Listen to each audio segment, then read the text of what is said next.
Dahil sa mga pag-ulan-ulan niya lately, ang dami kong mga gulay na ligaw na tumubo. Oh. Kagaya na lamang nito. Ito ay pechay. I think it's a pak choy variety. Tapos meron ditong alugbati. At yung aking mga kamote, nag-overgrow na dyan sa ilalim. Meron din dito sa aking main garden. So yan. Ito mga cocomelon na mga nag-self-seed. At meron pa tayong saluyot. Ito definitely aalisin ko to kasi nasa gitna siya dito sa aking entrance. Nakagitna at lalaki pa yan. So aalisin ko yan later. Tapos ang daming mga seeds na nag-sprout, mga pechay. Itong mga ito I think wombok. Tapos marigold. Ito may saluyot pa ulit. Tapos may okra. So as much as possible, yung mga kaya ko pang ikikip ko. Pero itong cocomelon, ito aalisin ko to dahil marami na ako nito.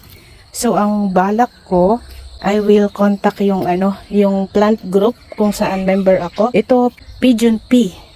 So kokontakin ko yung mga plant group na member ako para kunin nila itong mga i-adapt nila itong aking mga nag-self-seed na mga gulay. Ang daming marigold, pati rin itong marigold at mga pigeon pea. Itong mga wild na tumubo yung mga volunteer growth, matitibay yung mga yan, kaya as much as possible, kung kaya ko silang ikip, basta hindi sila sa gitna ng daanan, ay ikikip ko sila. At meron pa ditong monggo Hindi ako nagtanim ng monggo ngayon. Kaya siguro ikikip ko ito. Ang ganda ng tubo niya Yun lang, nandito siya sa gitna. Pero kaya ko namang mag-adjust para sa kanya. At parang ito? Asparagus. Yung talagang edible na asparagus. Tumubo siya from seeds na nahulog at mayroong sumisilip na cocomelon. Ito red na kasi yung mga seeds niya. Kaya, pwede na itong i-harvest para pang seeds save. Dapat i-harvest ko na bago kainin ng mga ibon. Maliban sa mga gulay, meron ding mga fruits gaya nitong macadamia seedling. Meron pa ditong mga macadamia seedling na ipit. Ayan. So, ipapamigay ko na lang yan sa gustong mag-adapt. More pechay. At meron pang bayabas. Ayan Hindi ko alam kung anong bayabas yung tumubo dyan. And more macadamia, cocomelon, saluyot. Itong saluyot dito, ikikip ko na lang yan. Kasi wala namang masyadong dumadaan dyan. At saka tingnan nyo ito, ampalaya. Ito definitely ikikip ko itong ampalaya. Kasi hindi masyadong madali na magtanim ng ampalaya. So tumubo siya ng kusa. Ako na ang nag-adjust. Nilagyan ko siya ng tali papunta doon sa trellis. Ayun, di ba?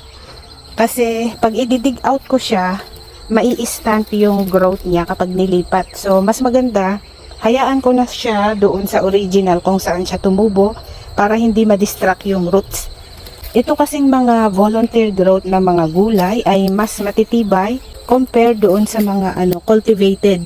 Marami pang cocomelon dito. Itong mga cocomelon na ito, aalisin ko ito dahil marami na akong cocomelon. Enough na ito.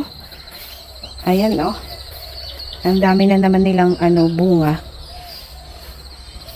At dito naman yung mga saluyot. Ayan Ang saluyot namin dito parang damo lang. Kusang tumutubo. Kaya hindi ako nagtatanim. Lalo na kung saan siya dating tumubo. Kasi may saluyot dati dito.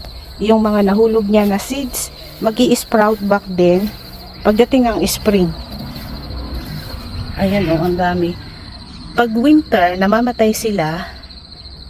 Pero mag-i-sprout back pagdating ng spring. At hindi lang mga gulay at prutas, pati rin mga bulaklak. Meron akong tumubo na volunteer na sunflower na bulaklak na siya Nakikita nyo ba yon? Ang laki ng bulaklak niya. Pero later on, kapag na-discover ito ng mga ibon, mga white kakatu at king parrot, papapakin nila yan. Kaya hindi ako masyadong nagtanim nitong sunflower para hindi ma-attract yung mga, lalo na yung mga white kakatu. Grupo-grupo kasi yung mga yan. Ang laki oh. At once na nasanay na kasi sila dito sa garden, madidiscover na nila yung aking mga fruits. At yun naman ang susunod na pag-iinteresan. Kaya, ayun, nag-decide ako na hindi muna ako magtatanim ng sunflower this year. And meron na naman akong nakitang saluyot na ligaw na tumubo. Ayan. Biyaya talaga ang saluyot dito sa amin. At itong mga gulay na nandito, self-seeded tong mga ito, hindi ko tinanim. I think ano yata ito. May dati kasi akong tinanim dito yung butternut pumpkin. So I think self-seeded ito na butternut pumpkin. Tingnan nyo nga, ang daming grasses pero tumubo pa rin. Itong okra na nandito, ito tinanim ko ito, hindi lang nadamuhan. At marami akong mga tumubo na bataw. Ayan, self-seeded tong mga bataw. At pati rin dito sa garden bed ko na ito, maraming mga volunteer growth galing sa mga nahulog na seeds. Kagaya na lamang nitong sili. Ito ay bird's eye chili. So hindi ko tinanim yan. At may nakita ako ditong itong mga pechay, self-seeded yan. At saka itong mga patola. May mga patola seedlings. Ayan, meron mas malaki dito.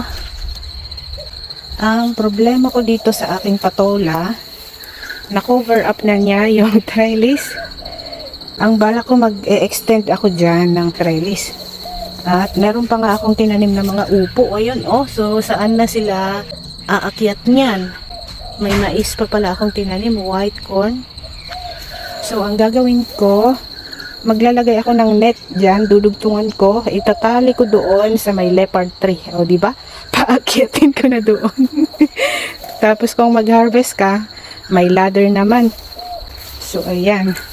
Imagine niyo kapag may nakatali na dyan na na net hanggang doon sa mga leopard tree. So pag tinalian ko na yan hanggang doon sa leopard tree, ay enough naman na siguro yan para akyatan ng mga patola at pati na rin yung upo. Yung aking sili, ang tagal-tagal na nitong sili dito. Perennial kasi ito, hindi ko ito tinatanggal dito kahit winter. Hinahayaan ko lang sila dyan at ngayon nagba-bounce back na ulit. May mga bulaklak na namumunga na ulit sila. Ito yung mahahaba na sili. At may tinanim ako dito na ubi yan. Ito wala na namang aakyatan to. So saan ko ipapaakyat to? Baka dito. Ipaakyat ko dito sa leopard tree. Para-paraan.